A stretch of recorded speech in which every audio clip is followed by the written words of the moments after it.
यह Bible in one year का हिंदी प्रकरण है। 275वां दिन। भक्तिमय अभिप्राय। चुक कॉल्सन एक स्वयं के द्वारा सफल बने व्यक्ति थे। एक विद्यार्थी के रूप में उन्होंने उद्दंडता से हार्वर्ड के लिए छात्रवृत्ति को ठुकरा दिया।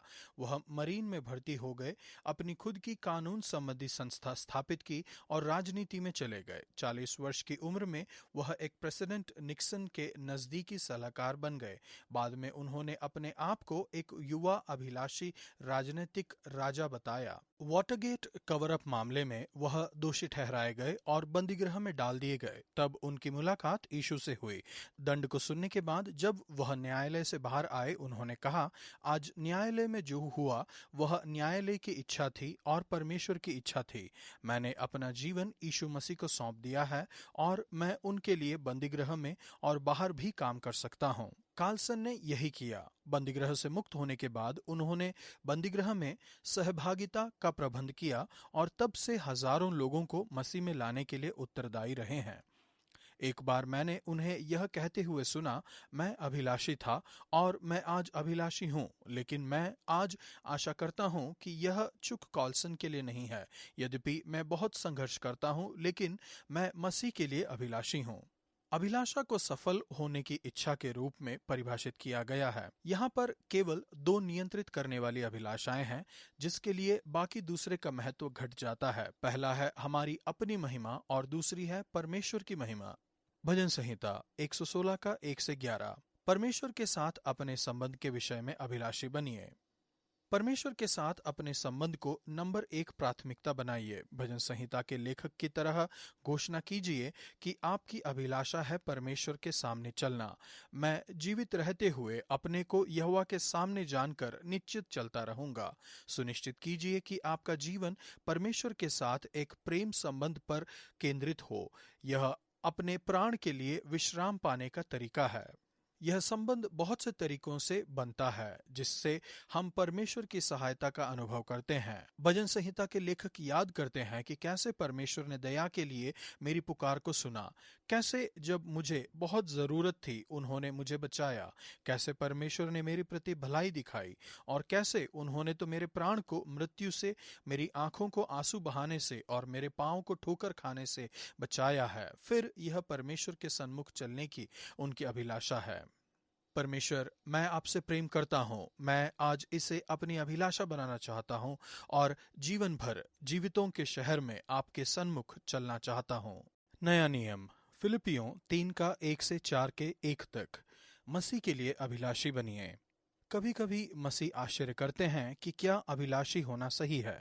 वे अभिलाषा को घमंड से जोड़ते हैं और सोचते हैं कि दीनता का अर्थ है अभिलाषी न होना। किंतु पौलुस तीक्ष्ण रूप से अभिलाषी थे। एक मसीही बनने से पहले पौलुस यहूदी मत के लिए अपने जोश में अभिलाषी थे, जिसके कारण वह चर्च का सताव करने की इच्छा करते थे। परिवर्तित होने के बाद उन्होंने अपनी अभिलाषा स्वभाव को नहीं खोया, लेकिन इसकी दिशा बदल गई। यदि कोई चीज थी, वह और भी अभिलाषी हो जाते। इस लेखांश में वह अपना वर्णन एक धावक के रूप में करते हैं जो एक दौड़ जीतने की अभिलाषा करता है। पौलुस दो गलत प्रकार की अभिलाषा के साथ यीशु के लिए उनकी अभिलाषा की तुलना करते हैं। एक मसीह बनने से पहले उनकी खुद की अभिलाषा, वह बताते हैं कि कैसे उन्होंने शरीर में विश्वास रखा, बाहरी सुविधाएं और भौतिक लाभ और बाहरी दिखावा, उनके पुराने धर्म के विभिन्न चिन्हों में भरोसा करते हुए। लेकिन जैसा कि कार्ल बर्थ ने एक बार कहा, यीशु मसीह धर्म को नष्ट करने के लिए आए। परमेश्वर चाहते हैं कि आपके पास आत्मविश्वास हो, लेकिन शरीर में नहीं। इसके बजाय आपको केवल परमेश्वर में विश्वास रखना है, उनका प्रेम और प्रावधान। पौलुस की धार्मिक अभिलाषा और जोश को गलत दिशा मिली थी। वह चर्च का सताव करने लगे थे। दूसरे गलत प्रकार की अभिलाषा है भौतिक और पृथ्वी की बहुत सी चीजों पर ध्यान देना। उनका अनंत विश्वास है, उनका ईश्वर पेट है। वे अपनी लज्जा की बातों पर घमंड करते हैं और पृथ्वी की वस्तुओं पर मन लगाए रहते हैं। अब पौलुस के पास एक भक्तिमय अभिलाषा थी। पद 8 से 11 में वह मेरे परमेश्वर यीशु मसीह को जानने की समझ से परे महानता का वर्णन करते हैं और अभिलाषाएं जो इससे उत्पन्न होती हैं। पौलुस ने समझा कि वे कभी भी सिद्धता प्राप्त नहीं कर पाएंगे। अपने आप से सत्यनिष्ठा को प्राप्त करने की उनकी अभिलाषा को वह अब व्यर्थ कहते हैं। इसके बजाय वह इस तथ्य का आनंद ले रहे थे कि मसीह में भरोसे के द्वारा उन्होंने उस सत्यनिष्ठा के साथ जो मसीह पर विश्वास करने के कारण है और परमेश्वर की ओर से विश्वास करने पर मिलती है। हम इस जीवन में कभी भी सिद्धता को प्राप्त नहीं करेंगे।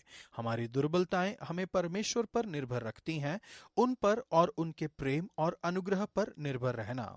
आपकी क्या अभिलाषा होनी चाहिए? नंबर 1, घनिष्ठता के साथ मसीह को जानिए। पौलुस की अभिलाषा थी मसीह को जानना। जानने के लिए ग्रीक शब्द विवेकशील ज्ञान से बढ़कर है, किसी चीज के बारे में कुछ जानना।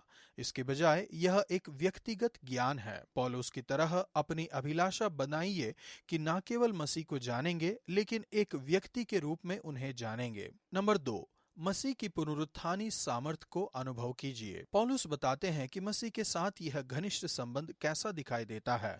इसका अर्थ है पुनरुत्थान की उनकी सामर्थ को जानना, इतिहास में एक भूतकाल की घटना के रूप में नहीं, बल्कि एक गतिशील और उत्साहित करने वाली सामर्थ के रूप में जो कि अपने जीवन में काम करती है। बल्कि एक गतिशील और उत्साहित करने वाली सामर्थ के रूप में जो कि आपके जीवन में काम करती है। परमेश्वर का आत्मा आपके जीवन में पुनरुत्थान की इस सामर्थ को लाते हैं। उनकी मृत्यु और पुनरुत्थान की सामर्थ के द्वारा यीशु ने शैतान को निहत्था कर दिया, पाप के बंधन तोड़ दिए गए और मृत्यु को हरा दिया गया। यह सामर्थ आपके लिए उपलब्ध है एक पवित्र जीवन जीने में और उनके पुनरुत्थान की सामर्थ के साथ दूसरों के लिए सेवकाई करने में आपको सक्षम बनाने के लिए। इसे अभिलाषा बनाइए कि उस सामर्थ को और अधिकाधिक जानेंगे। नंबर 3, मसीह के कष्ट में एक पार्टनर बनिए। पौलुस के लिए मसीह को जानने का अर्थ था उनके साथ दुखों में सहभागी होने के मर्म को जानो और उनकी मृत्यु की समानता को प्राप्त करो। वह कष्ट उठाने को और मसीह को जानने को एक परिहार्य भाग के रूप में देखते हैं। यह एक दंड नहीं है बल्कि एक सम्मान है। यीशु का कष्ट उठाना और मृत्यु हमारे कष्टों से अलग है, इसीलिए वह हमारे पापों के लिए मर गए ताकि हमें उससे बचा पाएं जिसके हम योग्य थे। आप कभी भी उस तरह से कष्ट नहीं उठाएंगे जैसा कि उन्होंने उठाया, लेकिन कभी कभी आप अपने भक्तिमय अभिलाषा के लिए कष्ट उठाएंगे। यह कष्ट हमारे मसीही जीवन का प्रायोगिक परिणाम है। कुछ के लिए इसका अर्थ तीक्ष्ण सताव होगा। हम सभी के लिए इसमें शामिल है सारा दर्द और क्लेश पाप के विरुद्ध संघर्ष में, चाहे आंतरिक या बाहरी। जेबी लाइटफुट। कष्ट के ऐसे क्षणों में हम मसीह के साथ सहभागिता का अनुभव करते हैं, चाहे जो कीमत भी चुकानी पड़े। उस सहभागिता को अपनी अभिलाषा बनाइए। नंबर 4, मृत्यु से पुनरुत्थान। मसीह को जानने का सामर्थ है उनके विधान में सहभागी बनना, किसी भी रीति से मरे हुओं में से जी उठने के पद तक पहुंचूं। जब पौलुस कहते हैं किसी भी रीति से, तब वह इस आशा पर संदेह नहीं कर रहे हैं, लेकिन पहचान रहे हैं कि यह अद्भुत रहस्य है। जैकी पुलिंगर कहते हैं कि परमेश्वर ने उन्हें पुनरुत्थानी दृष्टि दी। वह कहते हैं केवल यीशु आंखें खोलते हैं, लेकिन जो कोई मरे हुओं के पुनरुत्थान में विश्वास करते हैं वह जानते हैं कि उनकी मंजिल एक आरामदायक स्थान है, एक बेहतर देश, एक स्वर्गीय देश। पौलुस कहते हैं कि अभी वह वहां नहीं पहुंचे हैं, लेकिन यह उनका लक्ष्य और अभिलाषा है। मैंने अपना ध्यान लक्ष्य की ओर लगाया है। भूतकाल पर ध्यान मत दो, आप कितना गिर गए थे, आपकी असफलताएं या आपकी सफलताएं। इसके बजाय पीछे की चीजों को भूलते हुए यीशु पर ध्यान लगाए रखिए। एक दिमाग के बनिए, आगे बढ़िए और उनकी बुलाहट को उत्तर दीजिए। परमेश्वर मेरी सहायता कीजिए कि सही अभिलाषा करूं। मेरी सहायता कीजिए कि अपना जीवन मेरे प्रभु यीशु मसीह को जानने की महानता पर केंद्रित करूं। पुराना नियम।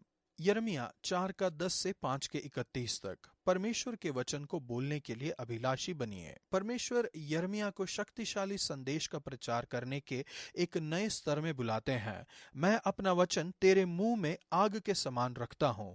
अब आप भी यह अनुभव कर सकते हैं कि अपने आसपास के लोगों को परमेश्वर का शक्तिशाली जीवन बदलने वाले वचन सुनाइए। परमेश्वर यिर्मयाह के द्वारा बात करते हैं और कहते हैं, क्योंकि मेरी प्रजा मूढ़ है, वे मुझे नहीं जानते। बुराई करने को तो वे बुद्धिमान हैं, परंतु भलाई करना वे नहीं जानते। वह चेतावनी देते हैं कि न्याय आ रहा है, क्योंकि लोगों ने गलत दिशा में अपनी अभिलाषाएं केंद्रित की हैं। यिर्मयाह सोचते हैं कि निश्चित ही लीडर्स सही मार्ग को जानेंगे, इसलिए वे बड़े लोगों के पास जाकर उनको सुनाऊंगा। इसीलिए मैं बड़े लोगों के पास जाकर उनको सुनाऊंगा, क्योंकि वे तो यहोवा का मार्ग और अपने परमेश्वर का नियम जानते हैं, लेकिन उन्होंने लोगों की तरह मन फिराना अस्वीकार कर दिया है। उनकी अभिलाषाएं पैसा, यौन संबंध और ताकत की झूठी मूर्तियों पर केंद्रित हैं।